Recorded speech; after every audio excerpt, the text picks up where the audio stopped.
Right, good morning. We are going to look at the algebraic expressions. Now, before we go into that, just take a look at the origins of algebra and algebraic expressions. It was founded by Muhammad ibn Muhammad al-Khwarizmi, right, a mathematician who lived more than 1,000 years ago. He worked in Baghdad at the House of Wisdom, where philosophical articles were written and translated. He worked with Hindu-Arabic numbers and was among the first to use zero, as a placeholder. Right? So take a look at this guy. Right? This is the guy. The term algebra was derived from the Arabic word Algebra, based on the book entitled Algebra wal Muqabala. I hope I've said that correctly. Okay, so he is also known as the father of algebra for his contribution in the field of algebra. You want to know more, right? You can, this is actually your secondary one book. Okay, you can read about him through internet. You can do that. Okay, let's come back to what we are supposed to learn today. Right, we are going to recap. Actually, you have learned this before, right? The five areas actually, area of algebraic expression. The first one is expansion. Now, expansion of algebraic expression means you must remove the brackets. Okay. Number two, factorization. Factorization means you must create the brackets. Okay, please understand, expansion means if you see any brackets you must remove. Factorization means no brackets but you must create brackets. And then you have algebraic fractions where you need to do addition and subtraction.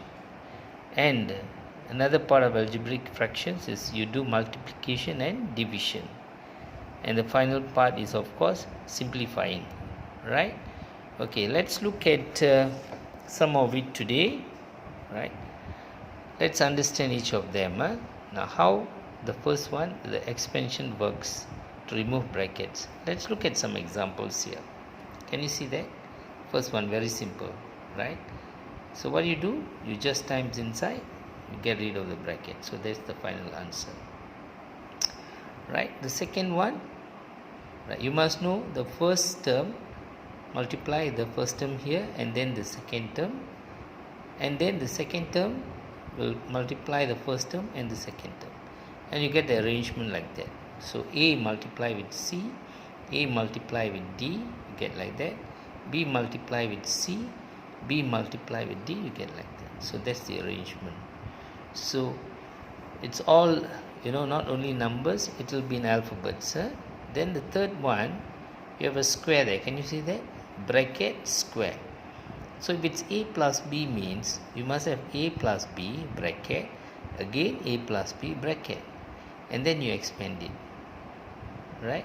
So our aim is to remove the bracket, right? So you have to expand this way and then multiply out. So when you do like that, you get AB and AB here. You can simplify that. So AB and AB becomes 2AB. Can you see that? Right. The next one is, here is positive, here is negative. So if it's negative, make it a negative. Both are negative, right? Square, isn't it? So 2 times A minus B, bracket, A minus B, bracket. Then you multiply it out, you get A square minus AB plus B square. So minus AB and minus AB, you'll get minus 2AB. So A square minus 2AB plus B square. Right? And the last one is 1 plus and 1 minus. So if you multiply out, you'll get like that. A square minus AB plus AB minus B square. So minus AB and plus AB will cancel off each other. You'll get A square minus B square. Can you understand? Right. Okay, let's look at the second area, which is factorization. That means we are supposed to create brackets, right? Now, very simple. Look at the first one. The common factor is A, isn't it? So bring out the A, put the B and C, inside the bracket. So when you multiply out, you see A times B is AB, A times C is AC. So you are just bringing out the common factor. Now when you talk about factorization, please remember you must have a common factor or common number to bring it out. Okay, then you simplify it. Then put them in the bracket. So you have here A square minus B square. Now whenever you have like that, A square minus B square, there's no bracket, you create like this. You must have A plus B and A minus B. One is plus, one is minus. So please remember, A square minus B square means one is A plus B, the other one is A minus B. Okay, yeah? Now if you have A square plus 2AB plus B square, just now we learned, right? So both also must be positive. A square, A plus B, bracket A plus B, and then you can put them together as A plus B bracket square. When you have A square minus 2AB plus B square, we just did earlier, so both are negative, A minus B and A minus B, and you can put it together like that, A minus B square. Remember, over the other side, expansion, we expand it into this form. This one, we expand it in this form. So when you are factorizing, you create back the earlier form with the bracket. So look at this one, right? Now this is known as grouping, AB plus AC plus BD plus CD. Now what is common here in these two is A. Put B plus C inside the bracket. Then BD and CD, the common is D. Bring out the D. Put the B and C inside the bracket. Now if you notice, I underlined here carefully, the factor outside A and plus D will form one group, A plus D. The other one, you see, B plus C and B plus C both must be same, and that will make another factor, B plus C. So A plus D, this A and plus D here, and B plus C makes another factor. So two factors, so you factorize like that. This is called grouping. Alright. Now let's look at number 3. Area 3, algebraic fractions for addition and subtractions.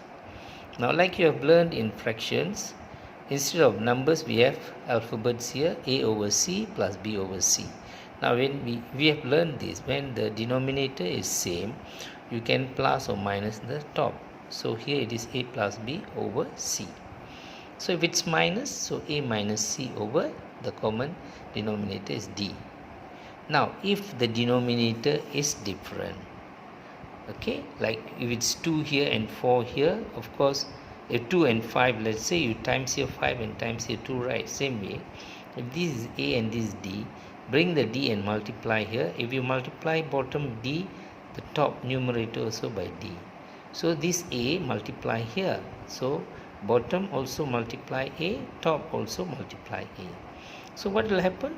CD, B times A becomes AB. So A times D or D times A becomes AD. You can't do anything more, that's the final answer. Can you see that? Right. Now we are looking at all the rules. Okay.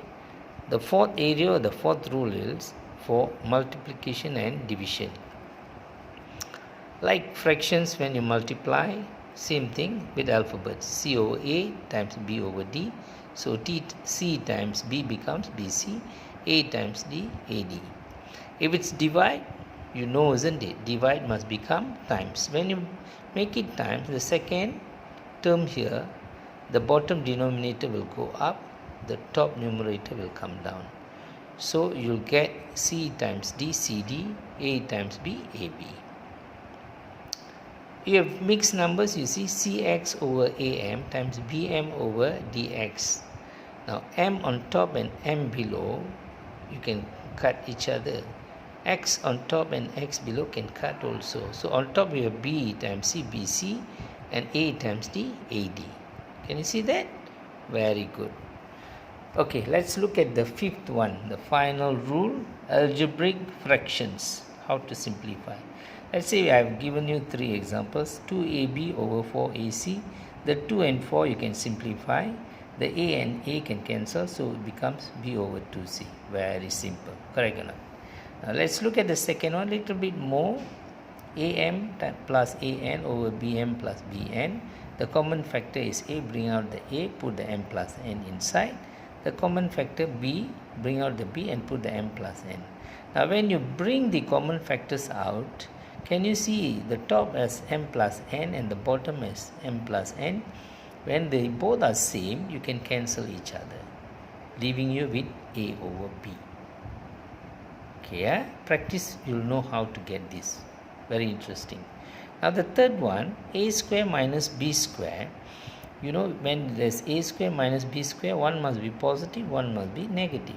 You expand it this way, factorize, factorize actually. So, and here ac plus bc, bring out the common c out, you have a plus b. Now when you compare the top and the bottom, can you see you have a plus b there and a plus b bottom? You can cancel. So what you have is a minus b over c, right? Okay.